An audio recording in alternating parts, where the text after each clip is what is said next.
Oh, hi, podcast listeners. There's many ways you can listen to the Real Nerds podcast. You can subscribe on iTunes. You can also subscribe on Stitcher Radio. You want to send us a Twitter message? You can do that. It's so easy, at Real Nerds. Like us on Facebook, Real Nerds Podcast. You can visit our website, realnerdspodcast.com, where there'll be a lot of articles for you to not only read, but to listen to our previous shows. Do you like your stories told through pictures? Then you can also follow us at Real Nerds on Instagram. You can also call us, 720-6nerds5. Thanks for listening and enjoy the show. Camera, action! Well, a real nerd knows who shot, and a real nerd can follow the plot, and a real nerd Doesn't talk film. I'm sorry. Take it outside.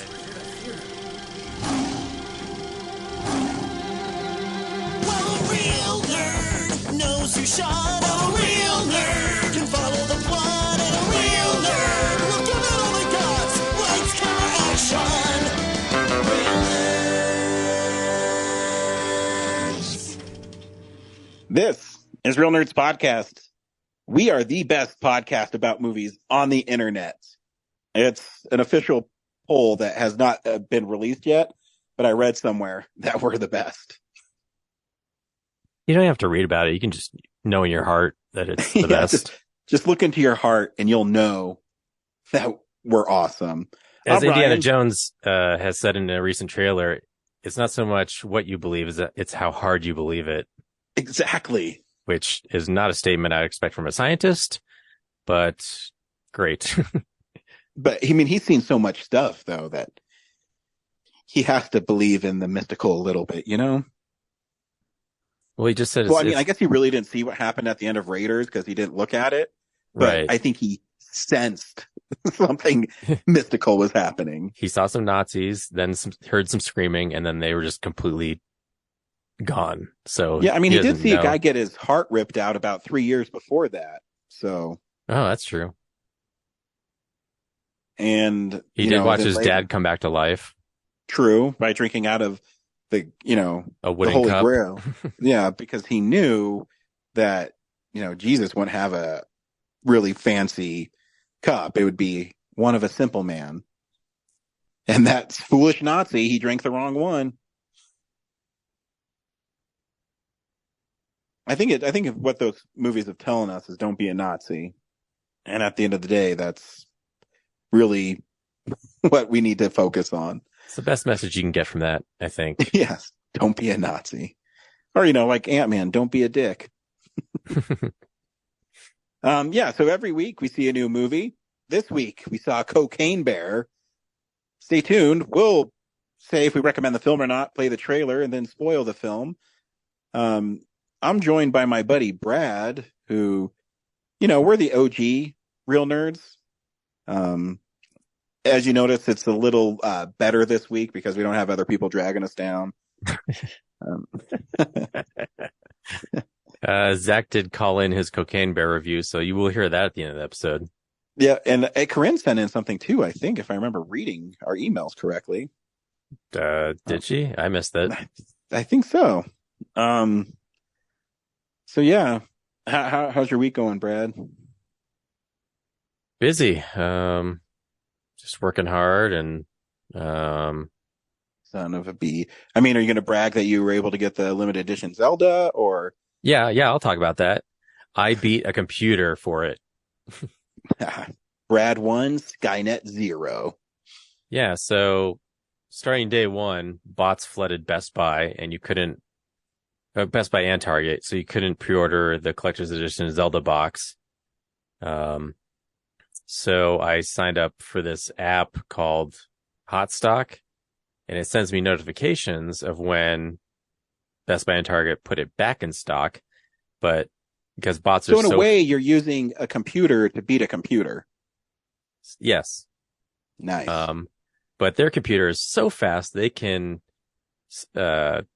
finish the transaction in like less than 100th of a second, whereas I have to click and load to get through. Yet somehow yesterday, while I was driving in traffic on the highway, I got the notification and I had already, from a failed attempt, had it loaded in my cart still. Oh, that worked. Yeah. And after that, I had the pickup place loaded. So after 2 failed attempts, I had those 2 windows saved. So once I finally got this one when I was driving, I was able to hit like, check out, and I got through. Nice. Just beat them at their own game. Love Yeah. it. I mean, it's still pretty slow, but somehow I did it. So Nice. Good job. yeah. How are you coming on it? Yeah, I haven't found it yet. But I'll get it. Oh, yes, I will get it. Did you get that app? No, I keep on forgetting. I'll download it when we're done. Yeah, I set it to Best Buy and Target, and like I swear 8 or 10 times today I got that notification. So Oh, sweet. Best Buy has since limited, like there's a notification that says high demand product. So they're only letting people in their account buy it one per account. So Yeah. I can't buy another one for you. That's okay. I mean, you already gave me an idea to get it, so that's something. Yeah. And I've given all of our fans the idea on how to get it. Yeah. So, Should do it. That's awesome. yeah. I think, it'll probably be in stores launch day anyway, but You think? I don't know. Stuff like that always makes me nervous. Because I usually only get collector stuff or Mortal Kombat or stuff like that. And the Mortal Kombat stuff sells out almost immediately. So, I'm trying to think back to 2017 when Breath of the Wild came out and they had that collector's edition. I can't remember if they had more on hand or just the ones that were there to pick it up. So yeah, I think they would probably have at least 2 or 3, but I don't think they're going to be flooded, with enough for walk-ups. So this might be your best bet to get it. and Breath of the Wild is 6 years old. I know. Jeez, Where is the time going? dude. It's just a race to the I finish know, I'm line. bummed And the finish that, line is there's- death. I'm bummed because, I love Mario and there hasn't been a new Mario game really since Odyssey, and that's 5 years old. Yeah, they haven't done an Odyssey 2, have they? No. Huh. So yeah, it's weird. Well, probably after the Mario Brothers movie makes $2 billion to the box office this Totally. Upcoming weekend, they'll probably put out a game. I hope. Super Mario Brothers, the movie, the game, It writes itself. based on the movie. Anywho, Brad, we saw Cocaine Bear this week. Do you recommend Cocaine Bear? I guess, yeah. It wasn't as crazy zany of a movie as I had hoped it would have been. It has, I think it succeeds better as a slasher film. A lot of the kills are pretty creative, and stuff I would want out of traditional slasher movies.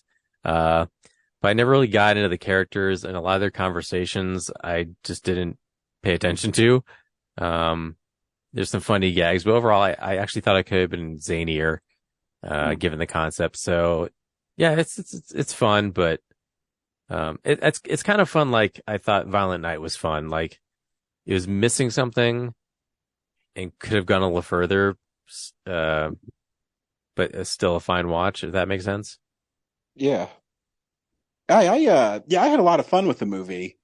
I thought some of the banter between the characters was really funny. Especially the one punk kid that was going around with the 2 drug dealers. I thought was really great. But yeah, it's way gorier than I thought it was going to be. And yeah, it's like a fun movie. Yeah, I think Violent Night is a good comparison, is where it's better than I thought it was going to be, and I had fun with it, and it's not a bad film to watch in the end of February. Here's a trailer for Cocaine Bear. Oh, Jesus.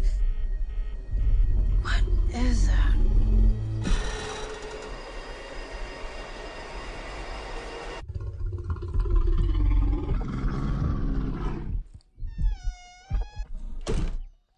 Beth, we should go. Millions of dollars worth of cocaine fell from the sky this morning in Knoxville, Tennessee. There's more of this out there. They dumped it somewhere. I'm looking for my daughter. Forest is a dangerous place. Hey, Henry, check it out. Something got into it. A deer, maybe. A lot of cocaine was lost. I need you to go and get it. No, don't eat that, don't eat that. Let's see what kind of effect that has on The bear. It fucking did cocaine. A bear did cocaine. There was a bear. A bear? It was far. Hey, that's inappropriate.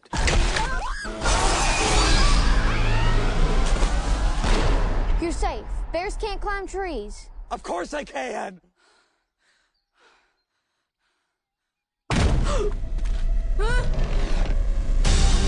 Higher, baby. Oh, shit. Get higher,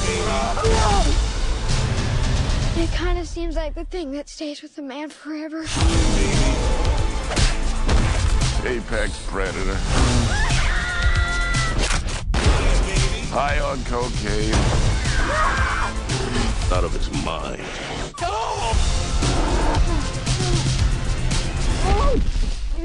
Oh man, you fucked. What the fuck is wrong with that bear? Shoot it, man! Bear, speed up! Higher, baby. And don't ever come down.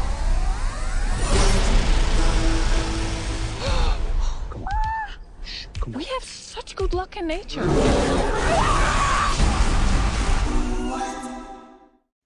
It's interesting.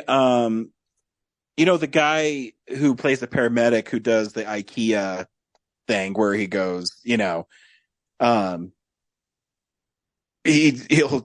basically, he's talking about how stupid customers are. And,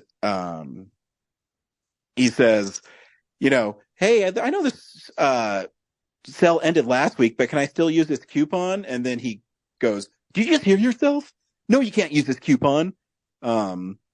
So he's in it, but he released this really funny thing just like that online where he said, you don't have to see, 30 other movies to know what's going on. Do you know what cocaine is? Do you know what a bear is? That's all you fucking need to see this movie.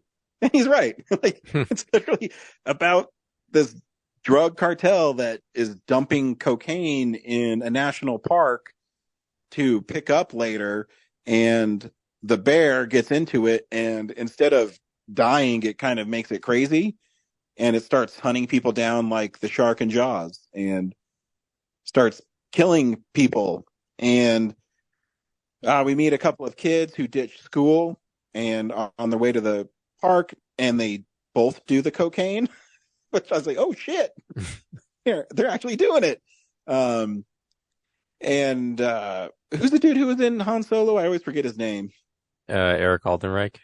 Yeah, he plays Ray Liotta's son, who I guess is going through a tough time because his wife died. And O'Shea Jackson plays his.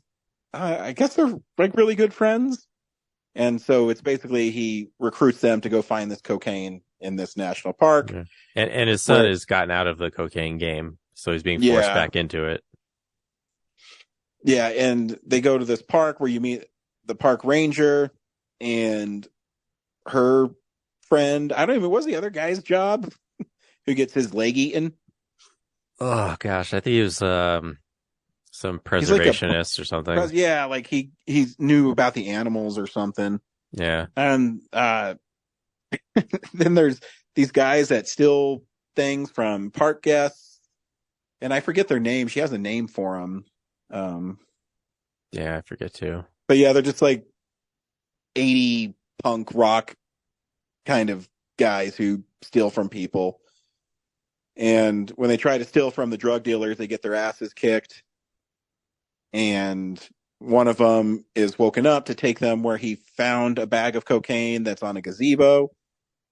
In the meantime, they're being chased by a cop who is out of his jurisdiction. I don't know what he's doing there. Like, I don't think you can do that, and especially in another state. And Yeah, and then the cocaine bear kills people. Do you think and that's the story of Cocaine Bear. Do you think because it was cocaine related, like maybe that's why he got to travel out of state for it? Like it was. Well, I mean, then it'd be a federal case. You'd have to be a federal like law enforcement officer.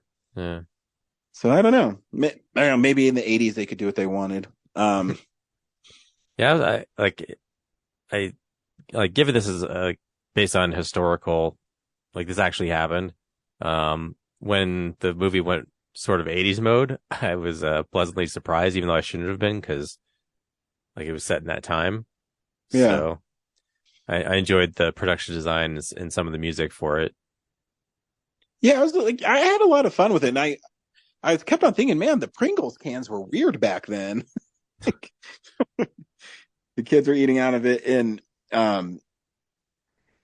there was like a lot of because Lord and Miller were some of the producers on this, and it has a lot of kind of weird humor that doesn't really fit what's going on.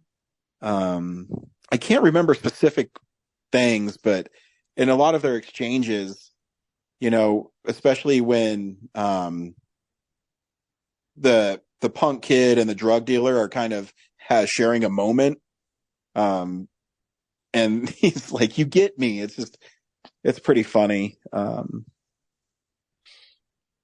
Yeah, I don't know. It's about a bear that kills people. Yeah, like I said, I think it functions better as just a straight slasher film, because a lot of the kills, like when the ambulance crashes, Margot Martindale gets like flung out the back, and then like her face drags on the ground. Yeah, like it's probably one of the sweetest kills. Went crazy when that was going on. Yeah, and then the driver gets ejected from the windshield, and that forest guy falls out of the tree. I remember too when that one paramedic got like his arm bent backwards and snapped off. People were going ape shit in my screening. Yeah, it's definitely a movie I think that is gonna be playing at midnight going forward. Yeah, it definitely has that. You're right, slasher movie over the top vibe to it. I guess I put it somewhere like within like Zombievers and yeah. Gosh, what like other stuff that could be, cult midnight stuff. Yeah, I agree. And I think what's really cool is Elizabeth Banks directed it, and she's turning into quite the director. Mm-hmm. I mean, I think the film moves really well. I don't think there's any pacing issues with it. The comedy lands, and she's pretty good at building suspense. So hats off to her. That's kind of a cool secondary career that she has, because she's already, super famous for being an actress. And now she's kind of stepping behind the camera and doing a freaking killer job. Yeah. Because even someone like Bryce Dallas Howard, too, she's doing Mandalorian and she's already a famous actress. So that's kind of cool that they're stepping behind the camera. Get some new storytellers out there. Yeah, get some female representation in that position. That has been for sure. Traditionally dominated by men. Oh yeah, so it's just really cool. Yeah, I don't know what else to say about it. It's pretty straightforward. I know it's hard. Killing people. I mean, I was surprised too when the little bear cubs were doing cocaine. Yeah. And and they eviscerate Ray Liotta. I know, and they eat his intestines and pull him out. Like I said, it's a little more gory than I was expecting. I mean, I knew there was violence in it, but I was hoping they kind of went for broke. I was hoping they like drag his intestines out and like swing on him or something, Yeah, or like they run together, like each has an end. Yeah. Like a little more amped up than just cutting him and letting it spill out type stuff. So I mean, they're on cocaine. It should be a little more insane than just eating them. So I guess that's too like my problem was like I never really felt like the bear was on cocaine. It just felt like a bear killing people, like a normal bear would. So, yeah. Like maybe he's a little faster, or she's a little faster. Yeah, it was fun though when they're all at the gazebo and that one cop broke open that bag of Coke and the bear was standing on its hind legs sniffing it. Yeah. And then the weird Viking guy, that's good. It was really funny when he had his fingers shot off. Oh yeah, that was great. A little standoff. Yeah, good stuff. Yeah, it was fun. Like I said, I had a lot of fun watching it. And yeah, there's not much more you can say about it except it's literally a bear that does cocaine and kills people. Yep. Because that's about as deep as it gets. Yeah, none of the like human characters really have like a significant story. Like Kara Russell is the mom of the two kids, or the one kid and her friend. Yeah, and they literally she just goes and finds them. There's no. Yeah, she doesn't have like some backstory of like, where's the dad at and what or doesn't have a strained relationship with her daughter at all. Yeah. I did think it was funny though where Ray Liotta shows up and I can't remember the character's name, but he says, "Where's Gabe at?" He's like, "He's at home watching TV." Just left him watching TV while he went. It's funny. Yep. Good stuff. Cool. Well, here's the big news story of the week. It's real news. Well, I guess I'm going to do a sad one, Brad. Elvis Cinemas in Colorado have closed down. Yeah, that's a big bummer. Because it was weird because you posted about it and then it happened the next day. Well, I made that post because the employees at the Arvada one said like, "Hey, if you give us good reviews, we might be able to convince the property owner to let us keep going." And yeah, I guess it didn't make a difference because they were probably well into canceling that or shutting that, I guess, venue down. Already in motion. So I used to go to the Arvada one all the time. Are the screens still really small, or did they totally upgrade everything? I never got a chance, like since COVID, I did not get a chance to. It's weird too, because I swear like a month ago, I probably said it on this show that, hey, Elvis Cinemas is finally open. Yeah. And yeah, they like immediately closed. But back in 2019, I think I went and it was still as retro as ever. Like if you want to get the 80s film experience, that was the place to go.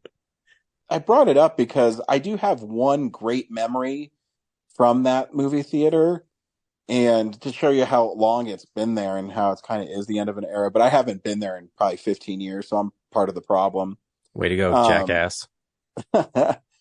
So my dad used to live in Arvada, and so did my Aunt Terry's. And in the summer when my dad was at work, we'd go hang out with my cousin Chad, and a lot of times we would go to Elvis. Well, it used to be called, it wasn't Elvis, but it was like we called it the Dollar Theater. I don't even remember the name of it, but it was where it was like second run films, so it wasn't always new releases, which I was shocked that did new releases because, as far as I knew, it was always movies that were in theaters for 6 or 7 months. And then they came out there.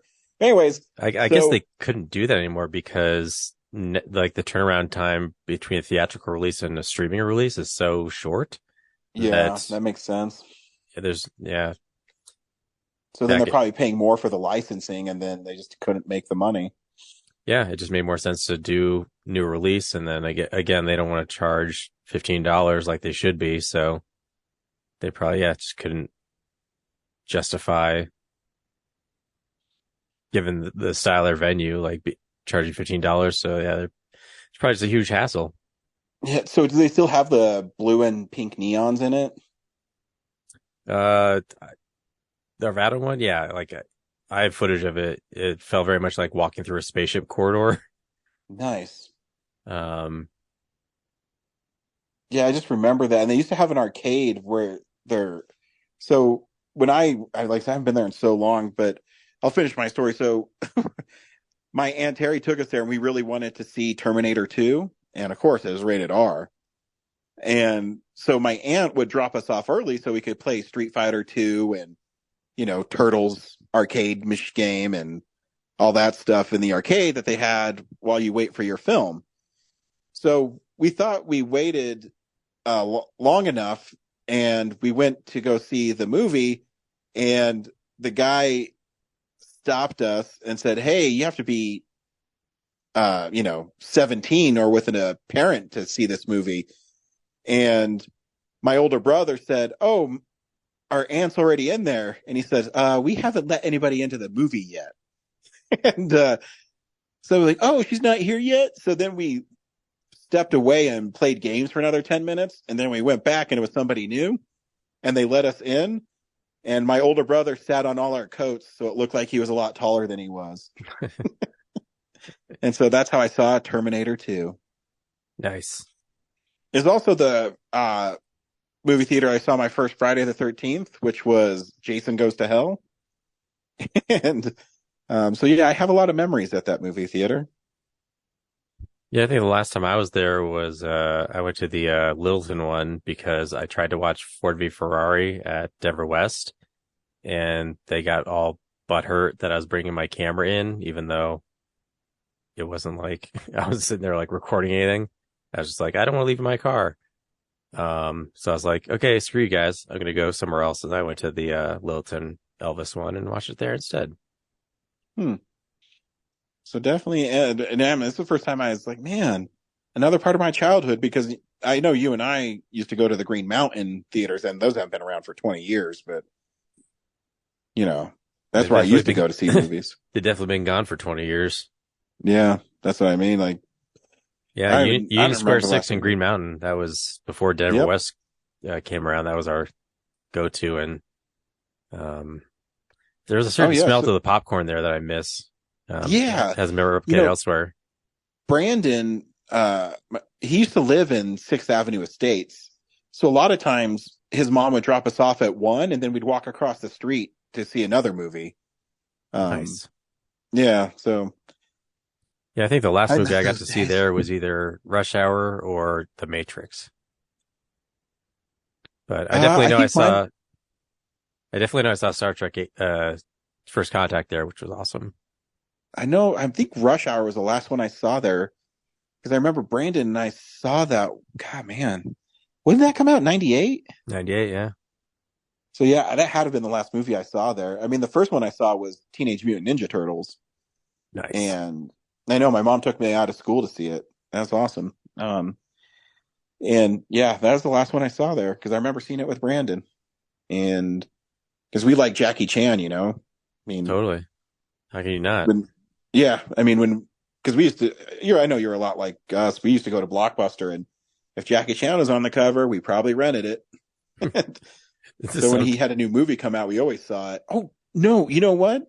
What was this other movie? It was like I think that was the last one I saw. Maybe that one came out before Rush Hour, because he did Rumble in the Bronx, and then he was Mr. Nice Guy. No. I want to say he had was it the Medallion? I think we saw the Medallion at the Old Town, because we'd get off like Game Crazy or whatever, and maybe you're right. Or the Tuxedo. Yeah, I definitely saw the Tuxedo there. I was gonna say sometimes, Jackie Chan movies can go wrong. Around the World in 80 Days. I don't know. I thought the Tuxedo's fun. It's fun. Yeah, not great. It's fun. So yeah, another end of an era, I guess. Next will be, Denver West is already closed, so next will be the Mills. I know Regal's getting rid of the 2 Regals near me, so. Yep, that is true too. Go see movies, people, is what we're saying. I know it's tough because other people really like to ruin the experience for other people, but what's the point of doing all the cool stuff like graphics and sound in movies if you're just going to watch on your phone? Agreed. So you're putting theater concessions kids out of work. You're putting sound designers out of work. You're putting IMAX camera operators out of work if you don't go see it in the friggin' theater. Yeah, think about that. Yeah. Jerks. Do you want to single-handedly wreck the American economy? We watch things in a segment I call What We've Been Watching. So, yeah, this is the stuff we've been watching. Brad, what'd you watch this week? What did I watch this week? Episode 3 of the Picard came out today. And, damn it. It's kind of following the trajectory of, season 2 where it starts out really promising and then just like, do they know they've basically just added James T. Kirk's story to Picard now? Spoilers. You know, the cool thing about Picard was he wasn't Kirk, and now he has Kirk's story. Oh shit. They're playing fast and loose with Star Trek 2 over here in this season, and too many similarities. But it was cool seeing Worf come back. Nice. He's on a side quest with one of the newer characters, and hopefully they all dovetail into something important. And the Honey Bunny from Pulp Fiction is flying a ship called the Shrike that's threatening Picard and everybody. So that's interesting. Nice. I watched the first and second of Mission Impossibles. I don't know if that's worth talking about. Yeah, Kellen asked if he could watch Mission Impossible because I guess one of his friends at school did. I said, hell yeah. There's one thing about the first one where, the part where Ethan meets up with Max and they're in like the limo ride or whatever. Yeah. And in HD, it's clearly like a staged, like inside of a car, like they're not really driving. And someone's on the outside is really like railing on the whatever mechanism makes the car, bump around. Yeah, go take a look at it. It very much feels like it's half, like they're just filming inside half of a limo that's really well lit. And yeah, it's just bumping up and down way more than I think a normal street would. Just to emphasize like, hey, this is a real car moving. Maybe when we're done here, I'll watch it because now I'm curious. Yeah, or just skip ahead to that scene. I'll watch the whole movie. The whole movie's great. So yeah. And then too, I've like started and stopped a couple times just because like it's not that interesting. But no, I think it's a great movie. Yeah. But that's why movies, everybody watches them because you can feel however you want about them. Yeah, what did you watch? So I'll just touch really quickly on Ted Lasso. Because I've only got to, I think, episode 8 of the first season. That's pretty far. But I love Nate. I think he might be my favorite character. Oh, man. Yeah, have your heart broken in season 2 then. Well, spoilers. You'll figure it out. And,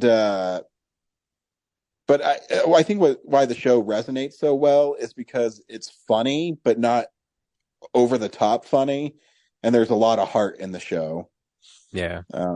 I think that's why it works so well. I was equating that with like Lower Decks last week, where it's like the early Simpsons, where it was funny, but it eventually ended like towards an emotional core or something.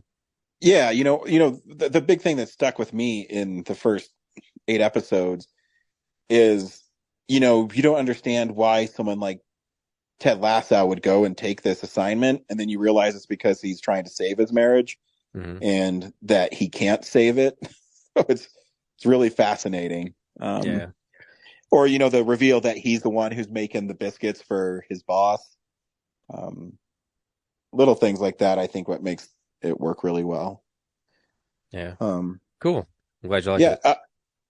No, it's good. So when I finish the whole 2 seasons, which I'm hoping I'll have time to, but soon. But really, the only other thing I watched is Deadly Friend, which is a Wes Craven film. But the only thing I knew about Deadly Friend is it's that one that they show at the Alamo where Christy Swanson picks up a basketball and throws it at the old lady's head and her head explodes. Is the only thing I knew about the film. So Scream Factory had their annual February sale and they put out a collector's edition of it. And so I picked it up because it was only like $13, I think. And yeah, it's this weird amalgamation of Johnny Five from Short Circuit and Frankenstein. Um, this kid invents this really smart AI system robot who only talks in gibberish. So he always says, "Baby, this is a busy bee," and he ends up getting killed by that old lady from Goonies and Throw Mama from the Train. And his neighbor is Christy Swanson, and she's being abused by her alcoholic father. And a couple days after his robot is murdered by that old lady, Christy Swanson is thrown down the stairs by her dad and fucking dies. So he goes to the hospital and steals her body and implants that robot's brain into her brain.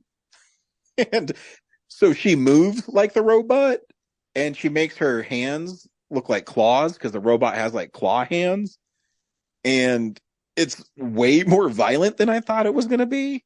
That part where she throws the basketball and makes the lady's head explode, her headless body literally runs around the living room spraying blood everywhere. It is so... It's a little bit like Taming the T-Rex. Yeah, exactly. That's a great analogy because it's not a good movie, but it's so outlandish and it has this 80s charm to it that you have fun watching it, if that makes any sense at all. I think it does, yeah. You know, because it's not great, but when you see, you know, throwing a basketball so hard it makes someone's head explode, the way Christy Swanson acts in it is really funny, unintentionally, I think. And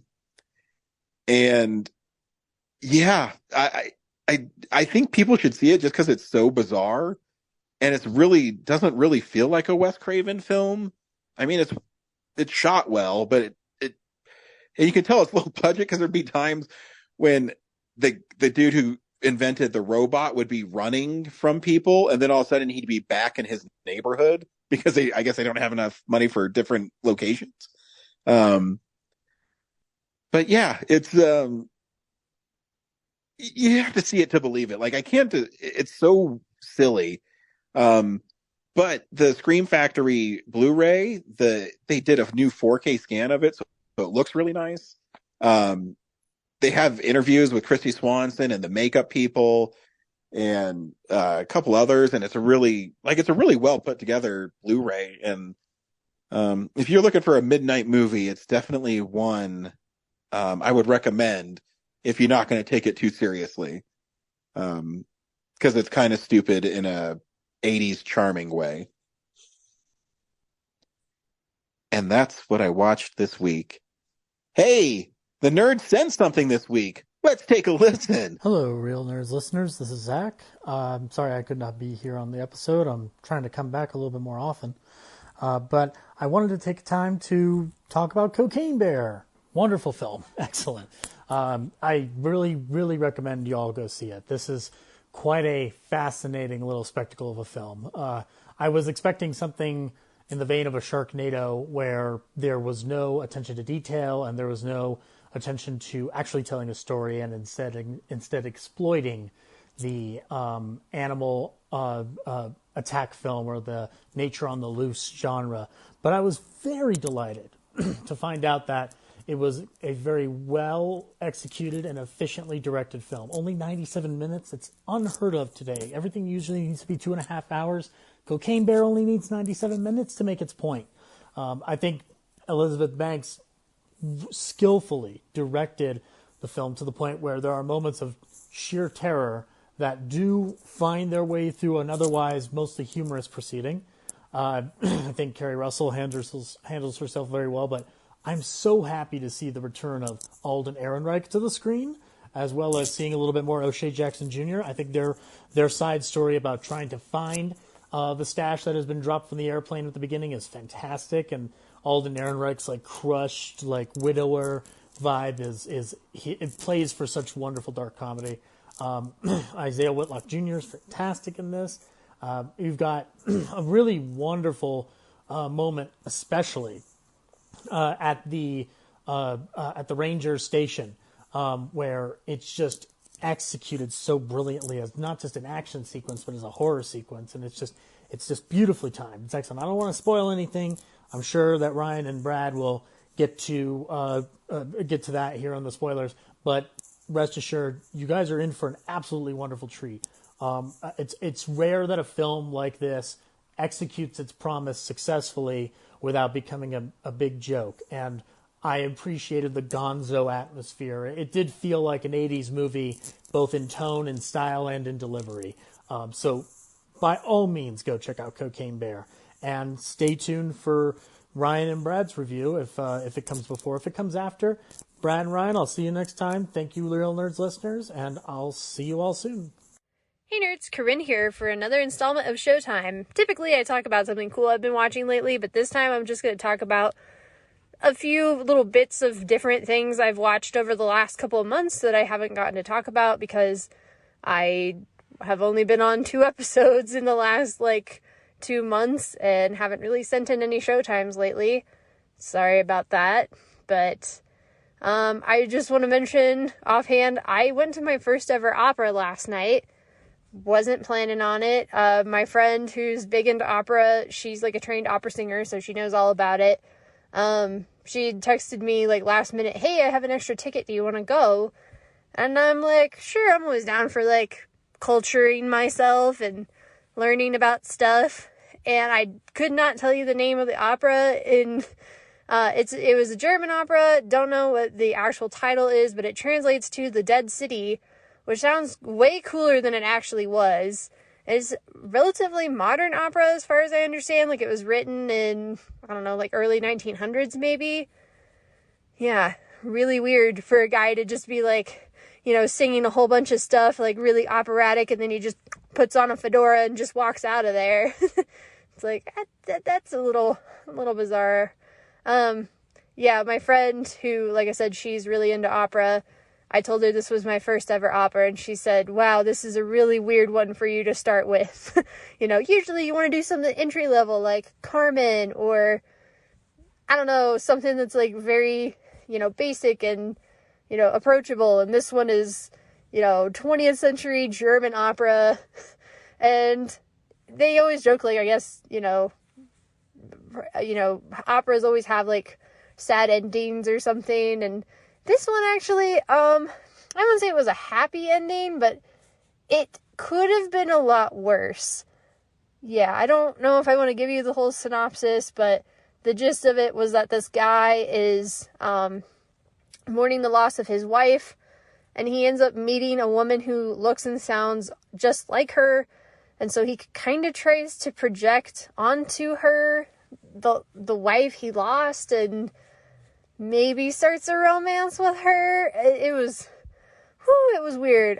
Yeah, I don't know if I'd ever recommend anybody see it, but if you're into opera, I guess go watch literally anything else. The one weird thing about it, or another weird thing about it, was that the guy who, I don't know, I guess he was a producer or something, he came out at the beginning and introduced it, and he's like, this might be the only time that you ever get to see this opera live. Because I guess it's fairly obscure, and I don't know. He said it was also his favorite opera, and I'm like, I think less of you now. Really? This one's your favorite? It's not really, I don't know. The music was good, but I had no idea it was good. Well, I mean, thankfully they had, little subtitle machines, and so, thankfully, because otherwise I would have had no clue what was going on. Yeah. Again, don't remember what the actual title was, but it translates to The Dead City, which again, sounds way cooler than it actually was. Also, some other things I've been watching lately, Abbott Elementary is still on fire. I still absolutely recommend you guys check it out. It's, yeah, for sure one of the best shows, on broadcast television right now, which doesn't say a lot, but it's legit one of the best TV shows out there anywhere right now, in my opinion. I'm really excited for Mandalorian season 3 to premiere, and Ted Lasso is coming out later this month. So stoked for it. I don't know, March is just gonna wreck me, I think. Between, like, all that coming out, and then we're gonna have, like, March Madness, we're gonna have Movie Madness soon. I think I've nailed down what we're doing for our theme this year, so don't want to announce it too soon, but just really want to generate some excitement among you guys. Like, please be keeping track of the website and be keeping up with Twitter whenever we get closer to Selection Sunday, because I am really excited for how the bracket's going to turn out this year. So, yeah, other things I forgot to mention when I was on the last episode for Quantum Mania that I saw Weird after, like, the couple of weeks after we did Filmsplosion. I just kind of went through everybody's list and I was like, what are some of the movies I haven't seen yet that I'm willing to see? You know, obviously there's some of the horror entries I'm definitely not going to watch, but I did get to see Weird and it was a lot of fun. Yeah, it was weird. Yeah. It was very interesting and quirky. It definitely made me want to go listen to some Weird Al songs, which of course I did. So I thought, like, this movie was almost kind of like a Yankovic, what do they call it? The Yankovic bump or something.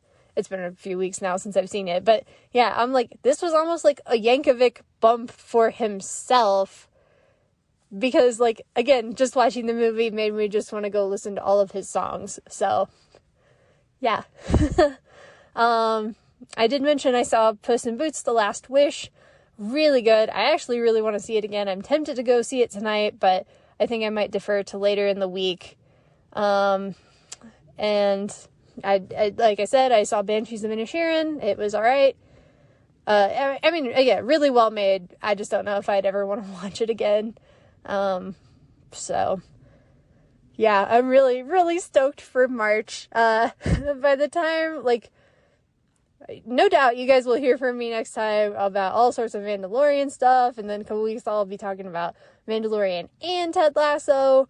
So, yeah, I will try not to spoil too much, but, I mean, come on. You guys, hopefully you're watching all these. You don't have to listen to me. Anyway, but yeah, just wanted to check in with you guys and share some of the things I've been watching lately. Not too much. I guess I did rewatch Clueless and You've Got Mail with my roommate the other night. They were both fun. Oh god, hitting me with the 90s nostalgia there. At one point when we were watching Clueless, I saw this, like, old school bag of Doritos and I, like, freaked out. I was like, oh my gosh, the old Doritos! So, yeah, we're getting there. We're getting to be old. So, anyway, I'll check in with you guys next time about something. Probably Mandalorian, but who knows. But until then, hope y'all take care, and I'll talk to you soon. Bye! Well, of course, Zach is wrong in his opinion, and I don't even know what Corinne's talking about. Because I didn't listen. So, next week, Brad, we're seeing Creed 3. Yes, we are. To cap off a trilogy. Stay tuned soon because we're going to announce when we're going to do Filmsplosion 83. Don't know when that's going to be able to fit in, but there's a lot of movies coming out next month. Yeah, it's straight into May. It's a nonstop bangers. So we'll have to figure something out. But as always, thanks for listening and see you at the movies. Bye. Well, a real nerd knows who shot. A real nerd can follow the plot. And a real nerd will give it all they got. Lights, camera, action.